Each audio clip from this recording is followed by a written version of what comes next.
కేటీఆర్ జైలుకు పోతాడని గ్రహించే రేవంత్ రెడ్డిపై బీఆర్ఎస్ నాయకులు అడ్డగోలుగా మాట్లాడుతున్నారని వేముల వీరేశం ఆక్షేపించారు.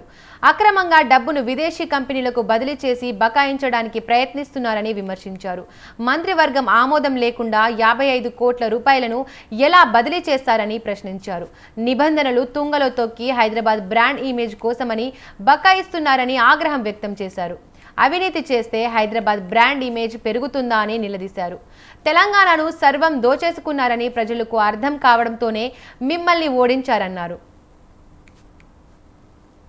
55 కోట్ల రూపాయలని విదేశీ సంస్థలకు బదిలీ చేసి విదేశీ కంపెనీలకు బదిలీ చేసేసి ఇది చట్టరీత్యా నేరమైనప్పటికీ చట్టరీత్యా ఇది తప్పైనప్పటికీ ఈ తప్పును బుకాయించడానికి ఈ తప్పును చర్చలోకి రాకుండా ఉండటానికి గౌరవ ముఖ్యమంత్రి రేవంత్ రెడ్డి గారు డైవర్షన్ పాలిటిక్స్ చేస్తుండు.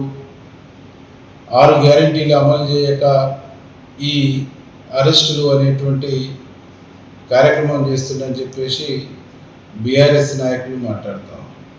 ఇలా మేము సూటిగా అడుగుతున్నాం బీఆర్ఎస్ నాయకులు, 55 కోట్ల రూపాయలు క్యాబినెట్ తీర్మానం లేకుండా ఎలాంటి జీవో లేకుండా నేను బదిలీ చేసిందని చెప్పేసి అప్పుడు ఉన్నటువంటి ఐఏఎస్ అధికారి చాలా స్పష్టంగా చెప్తారు.